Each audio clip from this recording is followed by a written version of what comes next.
Welcome back. If President-elect Donald Trump wants a fight with China, it appears he may very well get it. In an interview with our corporate cousins at the Wall Street Journal, the president-elect said that everything is negotiable with China, even its policy toward the breakaway island of Taiwan. Well, the Chinese government apparently wasn't too thrilled about that, warning Trump that Taiwan is not negotiable. And two of their state-run newspapers today each published editorials calling Trump, quote, a rookie, and warning him that he is, quote, playing with fire. The question now, are our ties with Taiwan worth the economic fallout of a fight with China? Or should Trump stand up to the Chinese government?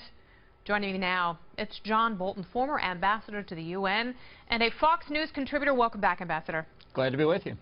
So let's talk about this one China policy. That's all anyone keeps talking about, the one China policy. And what I want to know is who set the policy, and was it those communist bullies? Well, there's a lot of dispute about what the one China policy is. And this is a favorite Chinese bargaining tactic. They create a slogan. It's kind of benign sounding. They get the unwary foreigner to agree to it, and then they reinterpret it. Ow. One China means one thing to the people in Beijing. It has always meant something else to the United States. What does it mean to us?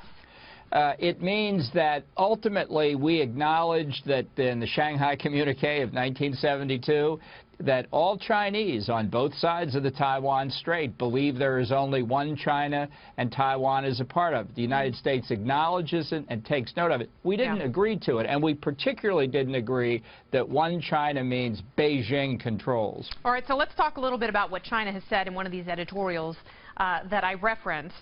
They wrote in China Daily, if Trump is determined to use this gambit on taking office, a period of fierce, damaging interactions will be unavoidable, as Beijing will have no choice but to take off the gloves. What does it mean for China to take off the gloves? Well, as opposed to what they're doing now in the South China Sea and the East China Sea, I understand at many levels of our government and in the top circles of American corporate life, people would listen to those words and say, okay, time for the United States to surrender, because obviously we can't stand up to the Chinese. The fact is, every time they try this bluster and intimidation and we back down, they win at no cost to them. Frankly, I would make Taiwan an element in the overall relationship. I would be willing to change the 1972 Shanghai Communique, because if we don't put our issues on the table with China, if in effect here we don't play the Taiwan card, their bargaining leverage simply increases to our detriment. Yeah.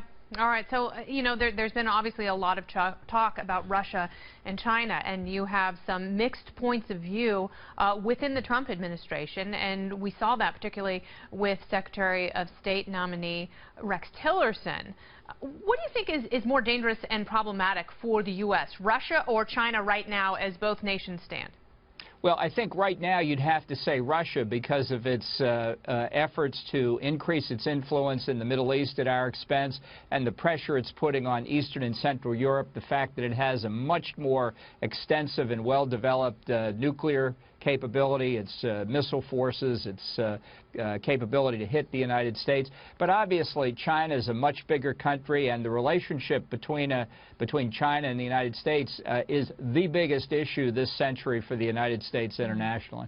All right, and obviously our economies are inextricably linked, and that's a huge factor. Do you ever see a hot war with China?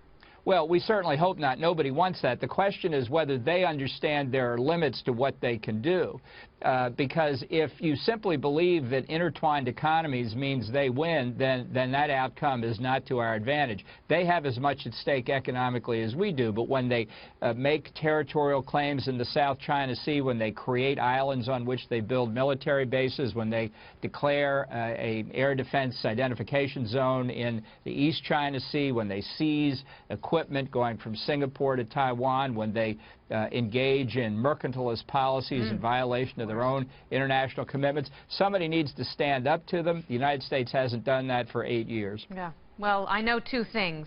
There are always limits, and there is always another Jennifer Aniston rom-com on the horizon. Ambassador Bolton, thank you so much. If you say so. Indeed.